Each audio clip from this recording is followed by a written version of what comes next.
Sateacan gubrag kana dosa antawis Gusti sareng manusia eta mung aya perkawis ngamulyakeun Gusti. Eta aya hal sanes. Tujuan hirup urang we kitu. Mimiti urang diciptakeun ge kitu. Namun pas gubrag kana dosa, urang teh hirup urang kumaha urang. Urang teh dibenerkeun, diangken bener. Urang teh kan dina kaayaan proses keneh, dosa keneh, tapi teu dipandang ku Gusti teh. Dianggap layak weh. Gaduh hubungan anu caket sareng Gusti. Diangken bener, sok sanaos teu acan bener, proses hirup bener. Tapi terasa berproses teh tos diangken bener. Hayu urang pujikeun kawasa anak domba. Nya andika anu layak nampina sareng muka segel-segelna reh andika atos ditelasan nyawa andika tos nebus umat Allah satunggal nya andika anu layak nampina sareng muka segel-segelna reh andika atos ditelasan nyawa andika tos nebus umat Allah satunggal di saban kaum di saban basa saban bangsa saban seler bangsa di saban kaum di saban basa saban bangsa saban seler bangsa nya andika andika anu layak nampina sareng muka segel-segelna reh andika atos ditelasan nyawa andika tos nebus umat Allah satunggal di saban kaum di saban kaum di saban basa saban bangsa saban seler bangsa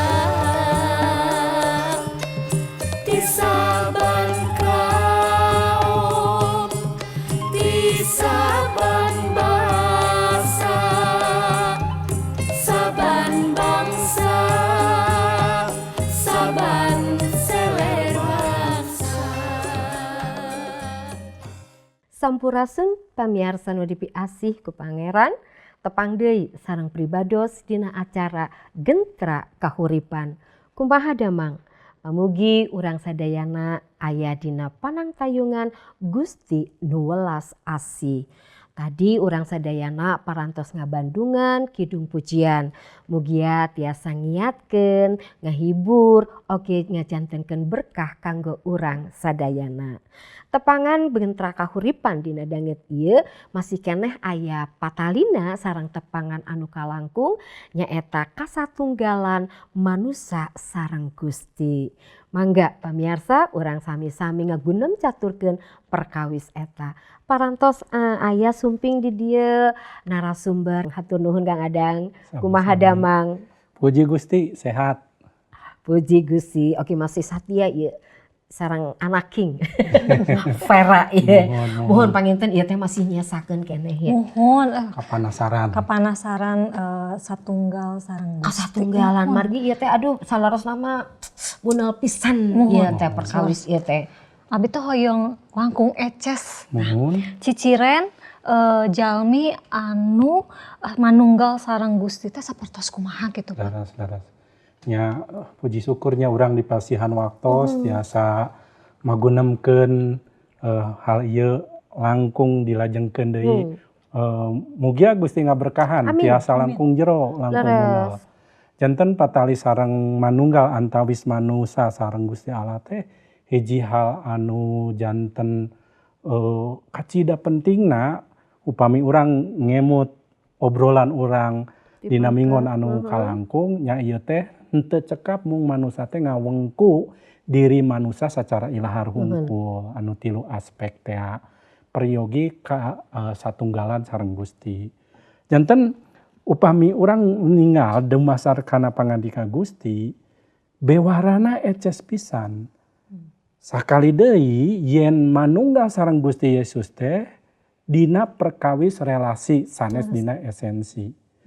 Gambaran atanapi contoh anu paling eces kangge urang nya dina kitab Kejadian mangsa Gusti nyiptakeun manusa tur mangsa manusa teu acan gubrag kana dosa. Sapertos anu disebatkeun nu parantos disebat oge dina pasal 3 ayat 8. Yen hubungan kasatunggalan manusa sareng Gusti digambarkeun dina hubungan atanapi relasi anu caket. Manusa secara pribadi henteu ngangge perantara, henteu ngangge hal sanes secara pribadi tiasa langsung ngagaduhan hubungan sareng Gusti Allah secara pribadi. Mangsa harita Gusti nyaur langsung kadangu. Mangsa harita manusia cumarios Gusti langsung terang. Teu aya watesan, teu aya hal anu ngahalangan. Bewara, suanten, paningal, sadayana eces jentre. Ieu persekutuan pribadi sareng Gusti Allah. Hubungan anu raket. Nya kitu oge tangtosna antawis manusa sareng Gusti Allah teh sakumaha anu parantos disabit di tepangan sapa anu kalangkung nyaeta saling mikawanoh. Gusti Allah tangtos mikawanoh ka manusa. Anu paling penting mah manusa mikawanoh ka Gusti Allah. Margi anu tiasa gaduh potensi kaicalan laratan hirup mah manusa sanes Gusti. Nah Gusti mah teu dikirangan teu dilangkungan. Gusti mah tos sampurna gitu tah. Janten manusa anu wanoh ka Gusti Allah kacida sae sareng pentingna pisan.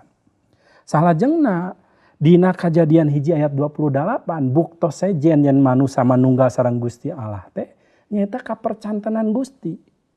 Mangsa harita Gusti masihan kapercantenan ka manusa kahiji supados nyeuran manusa kedah laki rabi rajeng gaduh puputra sareng sajabina saurna kajabi ti kitu naon Gusti oge mercantenkeun yen manusa teh anu ngokolakeun ciptaan Gusti anu sejenna dina Kejadian 1 ayat 28 dipercantenkeun. Janten upami wanoh mah kapercantenan aya pan. Ilaharna urang teu mungkin urang mercantenkeun hiji hal boh barang boh naon wae ka jalmi anu ku urang teu dipikawanoh. Mohon. Tah ieu buktos manunggal sareng Gusti Dipercanten ku Gusti. Kitu oge nu disanggemkeun dina Jabur pasalna nu ka-8 ayat nu ka-6 cobi diaos. Dina Jabur pasal ka-8 ayat nu ka-6. Ku ibunya. Mangga Jabur 8 ayat anu ka-6.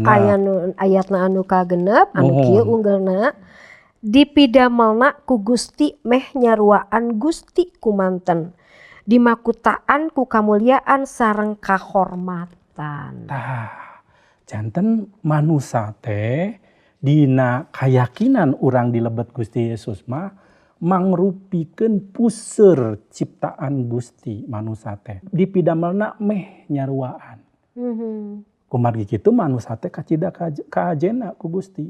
atuh saprakna manusia gubrag kana dosa ge Gusti oge museur kangge nyalametkeun manusia. Janten ieu jelas alasanna margi manusia teh diciptakeunna istimewa. Benten sareng malaikat, malaikat mah badegana Gusti. Tos dipatok posisina naon hakna sagala rupi teu tiasa ngalangkungan. Sedengkeun manusia mah dipasihan kaistimewaan. Dipasihan kapinteranana. Malihan manusia dipasihan oge kamampu kangge mutuskeun naon nu dipikahoyongna. Dipasihan hal eta. Malaikat mah teu tiasa. Dipiwarangna kitu nya kedah kitu. Kitu oge anu sejen. Sasatoan misalna sok sanaos urang ninggal sasatoan teh ulah geuning aya nu hebat. Aya manuk anu ngadamel sayangna teh sakitu endahna. Tapi da sakitu dipaparina ku Gusti henteu gentos material kang ngawangunna teh. Misalna manuk manyar. Di urang di Bandung aya ranca manyar. Manuk manyar teh upami ngadamel sayang teh ditungtung tangkal ngagulantung kitu sapertos dijahit sae pisan. Namun teu acan kantos manuk manyar ngagentos tina bahan jujukutan ngangge plastik. Ngangge kain. Teu aya inovasi.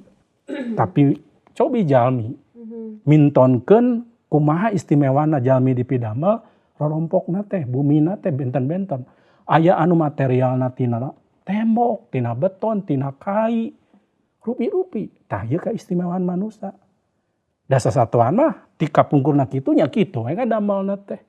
Sayangna boh kahirupanana mung nuturkeun namina naluri.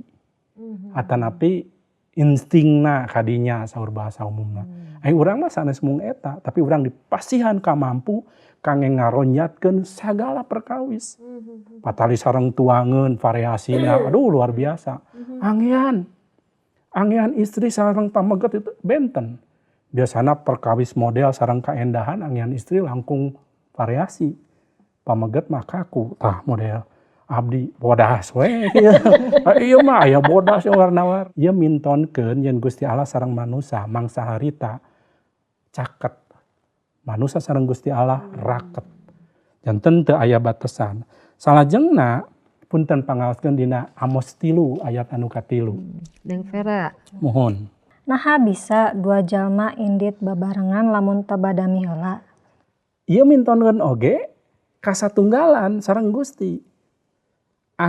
Dina kitab Amos disangemkeun moal aya jalmi anu midamel hal anu sae upami teu satunggal sareng Gusti. Lir ibarat dua jalmi milampah padamelan anu sami lamun teu badami heula. Misalna sok anjeun mah di Cianjur, abdi mah di Garut. Ayeuna urang sami-sami we angkat teu tepang. Angkat ka mana cenah saur urang Cianjur teu badami. Pokona mah angkat we da mah amprok atuh. Nu hiji ditungtung mana, anu hiji tungtung mana. Nu ti Cianjur boa angkatna teh langkung ka kulon ka ditu. Malah ka Bogor. Nu di Garut malah ka ditu nebihan. Mamprok. Hartosna kieu antawis Gusti sareng manusia oge. Manusia moal tiasa gaduh padamelan tujuan hirup anu leres upami henteu sareng Gusti, teu raket sareng Gusti, teu kagungan kasatunggalan sareng Gusti. Sadaya nu ku urang bisa dipidamel, tiasa dipidamel anu sae eta teh kagungan Gusti. Da manusia mah atuh pimanaeun tiasa midamel anu leres. Raga urang lemah, fana saurna teh. Kitu oge emutan urang. Kitu oge roh urang. Tah anu pamungkas dicatet dina Kejadian 2 ayat 25. Janten hubungan antawis jalmi sareng Gusti Allah wangsa harita nyaeta hubungan anu suci nu mulia. Disangemkeun di dinya pameget sareng istri teh duanana taranjang. Namung teu kagungan ka isin, teu ngaraos isin. Hartosna naon? Aya dina kamuliaan. Rasa isin, rasa kasieun, rasa kanyeri eta sumping saparantos manusia gubrag kana dosa. Manusia kahalangan ku eta. Gitu. Tah gitu. Cobi kieu sok aya pan tadi teh manusia teh dipasihan kakawasaan ku Gusti. Mohon. Komo anut oswano tos caket kasatunggalan. Ta eta hubunganana kumaha Pak? Sok aya jalmi anu gaduh kakawasaan otomatis saur pangeran kan dipasihan kawasa ngusir iblis, ngusir setan. Nah geuningan sok aya tiasa ningal gitulah anu aya nama indra keenam atau supranatural. Leres. Nah mistik, nah ieu kumaha Pak kaitanana? Memang leres yen Gusti maparinan kawasa ka urang, tapi anu utami kawasannya eta sanes kawasa atau napi kamampu dina hal perkawis anu sifatna supranatural. Gusti mundut meredih hoyong supados nu utami nyaeta kamampu kawasa pikeun jalmi tiasa nyaluyukeun dirina sareng pangersa Gusti. Eta nu utami kumargi kitu dina kitab Rum misalnya disangemkeun yen urang teh kedah sakumaha putrana. Kedah nyeples. Dina hal naon? Dina emutan, dina tingkah laku, dina pola hirup. Upami kawasa kange hal-hal anu sifatna sapertos kitu sanes teu aya. Namun eta mah sih kurnia upami dina bahasa Sunda nu gampilna mah emohna bonus dipaparinan ku Gusti eta syukur.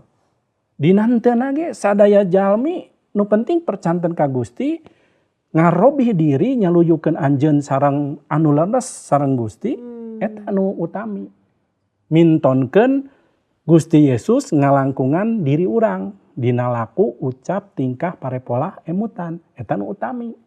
Upami eta atos tangtos kekawasaan eta secara alami aya kasaksian aya hiji jalmi ninggal adegan ninggal acara jalmi anu saurna mibanda kakuatan kiatnya kebal senjata tajam.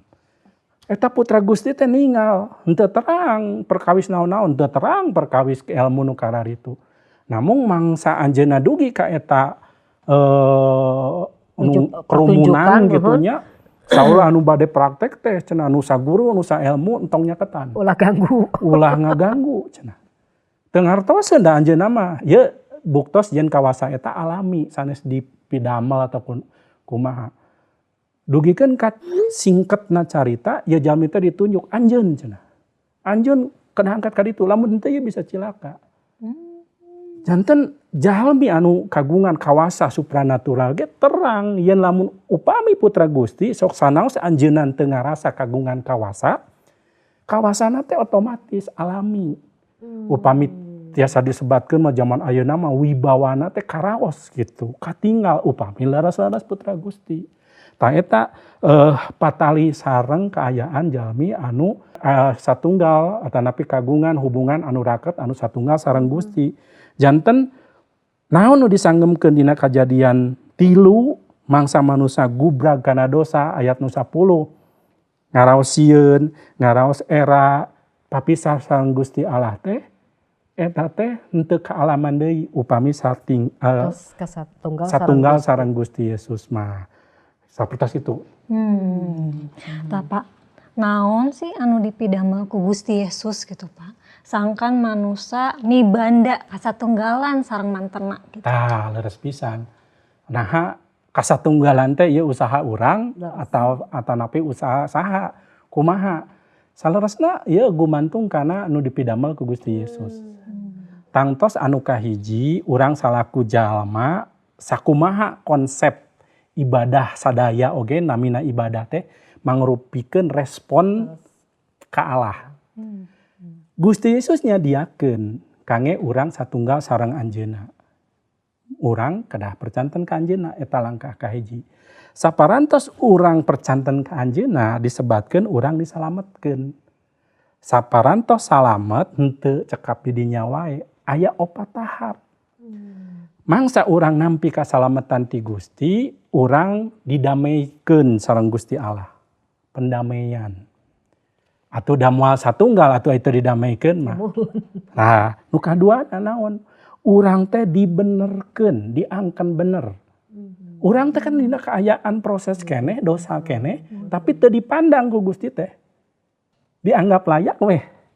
Gaduh hubungan anu caket sareng Gusti. Diangken bener, sok sanaos teu acan bener, proses hirup bener.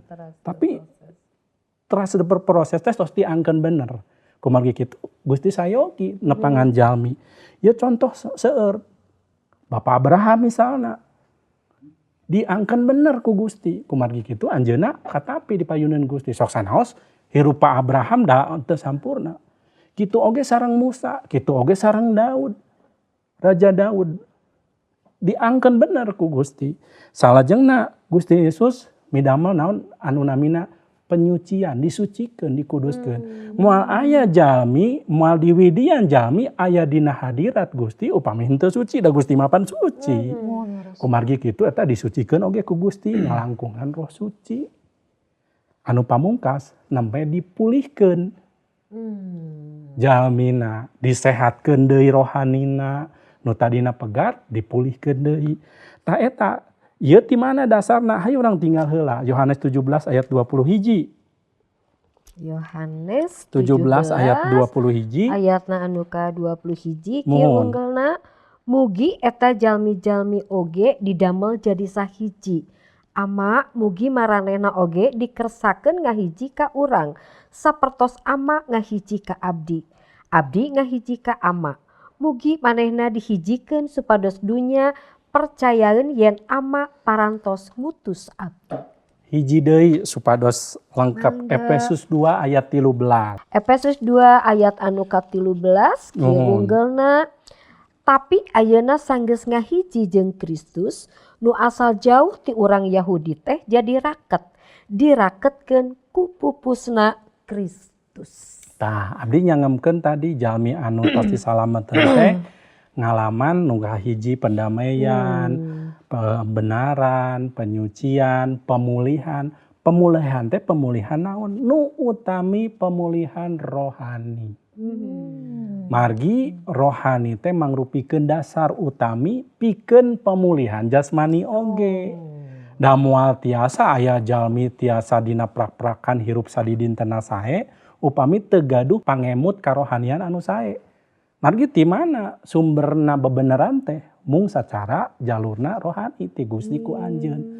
Gusti Yesus nyangemkeun nu dimaksad hubungan di dieu, nu dimaksad kasatunggalan di dieu, nu dimaksad pemulihan di dieu nyaeta sacara rohani. Tah kitu. Oh, tah. Terus jentek namung ayeuna teh kinten-kinten aya bentenna teu. Tangtos aya bentenna ye. Tangtos. Jalmi anu saatos sama satunggal sareng Gusti sareng anu sateu acana. Leres Satunggal. Kumaha tah bentenna? Bentena. Tangtos dia langkung praktis deui, langkung gampil deui urang ningalna nya. Janten abdi ningal ye numutkeun pangandika Gusti aya sababaraha hal. Salerosna dibagi 3 kondisi atanapi 3 kaayaan. Jalmi sateu acan gubrag kana dosa. Jalmi mangsa gubrag kana dosa, saparantos gubrag kana dosa. Jalmi saparantos ngalaman pemulihan atanapi manunggal sareng Gusti Yesus. Janten 3 hal eta. Sateu acan gubrag kana dosa, hubungan Gusti Allah sareng jalmi teh teu aya nu ngahalangan. Tadi tos disangemkeun. Mimiti teu aya batas. Namun sagubragna manusa kana dosa, manusa teu tiasa deui.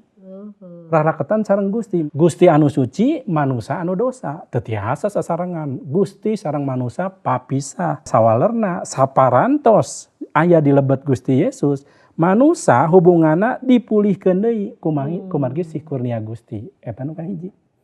Anu salajengna mangsa manusa sateu acan gubrag kana dosa, manusa teh sakumaha pangarsa Gusti. Sami satujuan, henteu benten, sami-sami kange kamuliaan Gusti. Manusia diciptakeun kange kamuliaan Gusti. Sateu acan gubrag kana dosa, antawis Gusti sareng manusia eta mung aya perkawis ngamulyakeun Gusti. Eta aya hal sanes. Tujuan hirup urang we kitu. Mimiti urang diciptakeun ge kitu. Namun pas gubrag kana dosa, urang teh hirup urang kumaha urang. Sanes kange kamuliaan Gusti. kumaha kahoyong nyalira saur abdina raosna ka dieu nya ka dieu raosna ka ditu ciciren urang anu gubrag kana dosa ayeuna pan seueur jalmi nu mawa karep sorangan teu tiasa dihulag boh ku sepuh boh ku putra-putra Gusti anu raket sareng Gusti teu tiasa dihulag jalmi model kitu. Hirup aing mah kumaha aing mah maneh geus sampurna can tong turut campur kana kahirupan urang tah aya do paripaos kitu. Janten alim pisan kitu oge ku jalmi-jalmi anu ka tiasa dijanten badega Gusti teu tiasa dihulag. Salajengna upami anjeun tos anjeunna dilebet Gusti hirupna teh dipimpin ku Roh Suci. Sanes ku dirina deui. Roh Suci anu ngarahkeun yeuh ka ditu. Yap ka dieu ngalangkungan roh urang anu dina pedaran anu tos kalangkung urang cumarios yen manusia teh aya raga jiwa atanapi emutan sareng roh tah roh eta teh dikadalian ku Roh Suci kan roh saur Gusti Yesus roh jalmi teh penurut nurut kana Roh Gusti janten tujuan hirupna dipimpin ku Roh Suci nu percanten ka Gusti anu parantos manunggal sareng Gusti Yesus mah kitu salajengna naon deui aya keneh ieu sakedik deui tapi Masih kena aya. Iya, nya eta hirupna dina kamuliaan. Kajadian anu disebat tadi anu ayat 25. Sok sanaos taranjang tapi teu isin margi mulia dina kamuliaan. Eta mangsa diciptakeun gubrag kana dosa sawalerna. Isin, sieun, tah eta kajantenana bujang-bujang mulia harakatna ngagubrag. Namung saparantos aya manunggal sareng Gusti Yesus eta hirupna dibenerkeun deui. Dikuduskeun deui. Janten mulia deui. Anu pamungkas. Nu pamungkasnya eta mangsa manusia sateu acan gubrag kana dosa. Manusia aya hirupna dina kataatan ka Gusti. Dina kaasih ka deudeuh ka Gusti sateu acan gubrag kana dosa. Saparantos gubrag kana dosa manusia teh satruna Gusti. Papalimpang sareng bebeneran sareng naon nu dipundut ku Gusti teu saluyu. Gusti hoyong ka ditu abdi mah hoyong ka dieu. Aya hiji badega Gusti ke nu kitu. Aya. Ditita ka kidul malah ka mana kitunya ka kaler. Sawalerna gitunya tina naon nu dipikahoyong ku Gusti. Namung saparantos jalmi ditebus gaduh kasatunggalan sareng Gusti Yesus anjeunna oge sakumaha Gusti Yesus nyaeta sadaya tujuanna mung aya di lebet Gusti. Sakumaha Gusti mikahoyong Gusti Yesus Maha Asih nya mika asih oge sapertos kitu eta satunggal sareng Gusti Yesus. Gitu. Nah, naon anu tiasa dicindekeun dino tadi panjang lebar anu luar biasa teh. Mohon cindekna jalmi anu percanten anu tos manunggal sareng Gusti Yesus hirupna teh sanes dirina ku anjeun deui. Namung hirupna sanes mung kangge Gusti tapi mangrupikeun oge sapertos naon gambaran atau pintonan Gusti. Singkatna urang hoyong wanoh ka Gusti tiasa ninggal kumaha putra-putra Gusti. Tinggal we putra Gusti nu laras-laras. Urang tiasa ninggal Gusti. Upami eta putra Gusti gaduh kanyaah, gaduh kadali kange diri anu kiat, teras gumbira sareng sajabina.